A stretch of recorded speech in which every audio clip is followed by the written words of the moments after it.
Suppose now I gotta do a stop motion with this guy, even if it is out of continuity with the current Spider-Man narrative I'm working on with the mezcos, but hey, it could be like a different reality, it's fine. It's fine, I just have to put that in like the description, but no one else cares. Hey you. Huh? What? Sick of how, like, oddly big your head is? I mean, it's not the worst thing in the world. And wish you had some alternate heads? No, not really. Oh! Hello and welcome to another fine edition of Mugg Men Modification Maddness, where the Flash makes this guy look really cool with, like, different light shading, but it also reveals some white paint on his head. I didn't actually notice because it was so small. Yeah, I've modified this guy again, but it wasn't like there was a broken armpit joint or anything, no. This time, we got some heads for the guy. Yeah, remember my, John Romita, Sir Spider-Man? The one who's always, and I do mean always, chilling on the, refrigerator in my basement. Well, the 7 of you who actually watch my videos consistently, you'd know that he started out life as a legendary comic book hero star, and some of the red paint's bleeding through, because originally I'd repainted the head red to match, because I was just going to keep the head, but I'm like, you know what? I need a different head. I suppose I could have sanded down the eyes and resculpted it and done all that, but I was like, no, I kind of see some potential in this head, like for an Iron Spider or something, but I don't have the willpower or Spider-Man figure to make that at the moment. So for the time being, it's going to be a black suit Spidey head. And I think it looks pretty cool, all things considered, with some big eyes that are smaller, but, you know, protrude more. Kind of looks a little bit more, dare I say, alien.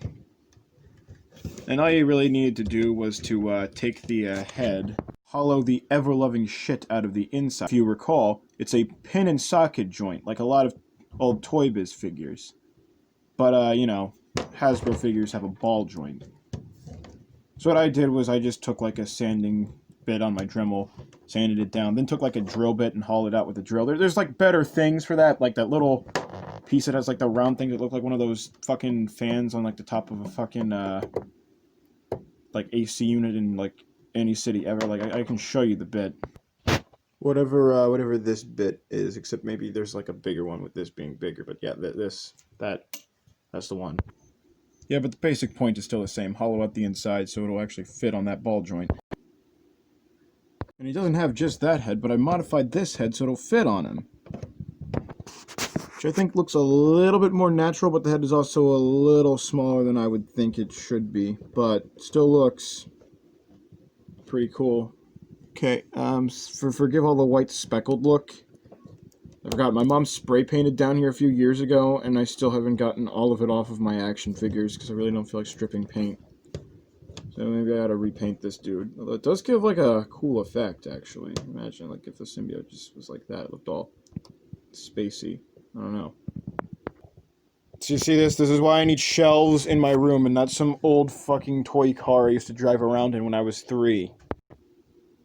As you can see, it's a bit more Mark Bagley in that respect, but you know, I'm spray painting like over here in this area. Put up some plastic to cover the fridge, not this, and then can't understand why I was so mad that some of these figures who go for like hundreds of dollars now have a little bit of fucking white speckled to them.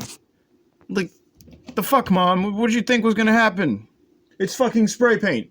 You don't want to spray outside because of the dog, but now like half my fucking collection, or at least the top layer of them, it just got all sorts of fucked up. I'm still a little salty about it, as you can see.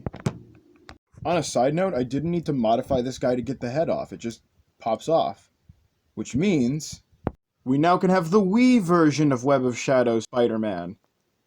And actually, I kind of like the way this looks. And for if you really wanted to, we have Hasbro McFarlane Spider-Man on custom McFarlane Fearsome Foe Spider-Man. And that doesn't look all that bad. Like, at all. In fact, I think it almost matches better with, like, the muddy, dirty looking parts of the suit. Though the bright red in the middle matches better with the bright red on the head, despite my best efforts to weather it. But I don't know. I kind of like how that looks. Now, the real question is, am I going to be able to get it off? I mean, it really snapped on, and I thought it was going to get stuck, but no, it comes off as easily as it does with its normal body. So maybe this is a bootleg, or Hasbro made it so that the head was easier to get off for whatever reason. Despite being supposedly the same head, I mean, I know that the one I got was a cast, but it shouldn't matter this much, but the eyes seem to be a little thicker, and the web lines also a little bit thicker. Weird, I never noticed that before. So that means there might have been a real McFarlane and real J. Scott Campbell variant. The heads are just slightly different, but look mostly the same. My god, it's been staring us in the face the whole time!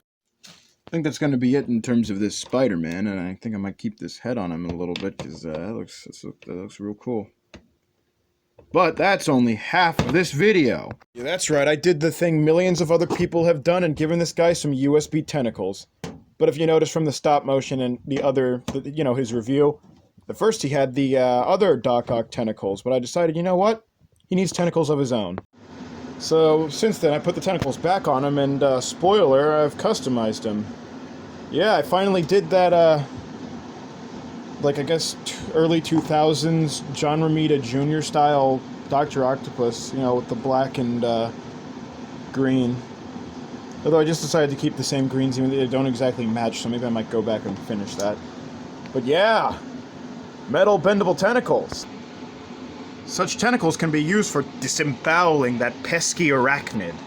And the claws, they move. You see, I made them using some sculpt and some, like, twisty ties from the grocery store, as well as the old tentacles, like claws there. So they also rotate. See, oh, yeah, I forgot I didn't super glue them on. So they can come off, which I will just super glue and fix, but kind of glad it did come off, because I can show off, like, this in its entirety. Originally, I was just going to follow Ace Outlaw Customs and the way he modified them, but I lost, like, one of the top pieces, like one of the claws, and, like, after that I decided, you know, I don't feel like buying a whole new Doc Ock just to do that one thing. So then I made these with sculpt, and I think they work pretty well. So if I ever did buy a new Doc Ock for, I don't know, like a Kingpin custom or something, I'd just pop those on and then maybe do the modification. But for the time being, they're pretty good. It's kind of some obvious, like, fingerprint marks, and that kind of sucks, but hey, they are bendy and articulated, and I'm kind of proud of that. And those who follow me on Instagram know that this guy can stand on these tentacles. Okay, I did that with 3 like last time. Oh, no. I was doing it with only 2 of them until he just decided to slip. I don't know if he was up against that pipe and that's why it was working, but I don't know. You guys saw that. That was kind of cool. I guess maybe I do need to use 3 tentacles so he'd actually be balanced, but yeah. For like the split second that was working, that was awesome. But yeah, 3 ain't bad either. He still can be quite imposing doing that. Also, using a lot of the Marcos Martin Spider-Man figure, because I feel like I don't give this figure enough love. Him and my new Mezco Spider-Man are like my favorite 2 customs I ever made. I'm sure he's a little messy because it was like the first real deal big custom I ever did, but you know, I still think he's pretty cool. I mean, he still is my ultimate hybrid between Toy Biz and Hasbro. But enough about him, back to Doc Ock. Speaking of his back, you see what I did was I cut the original tentacles and drilled them. However, I drilled too deep in some of them, so the peg was all messed up, so I just super glued this in, tried to repair that as best I could, but then they were also really loose because of the weight. So I just super glued them in, so at that point I might as well have just not used these, but I kind of like the look of it, like it's just some tubes coming out of his back, and then they come like some smaller tentacles, well, thinner tentacles. It looks good to me. Wish I did a better job of painting them silver, though, so it would match a little bit better. Yeah, I guess I gotta go find some chrome paint, but, you know, it still looks pretty good, although there still is that weird yellow splotch right there. I never actually did anything to fix that, did I? Well, anywho, that's my modification video with the goddamn brightness turned all the way up. Make sure to like, comment, share, subscribe, and have a good day, everyone.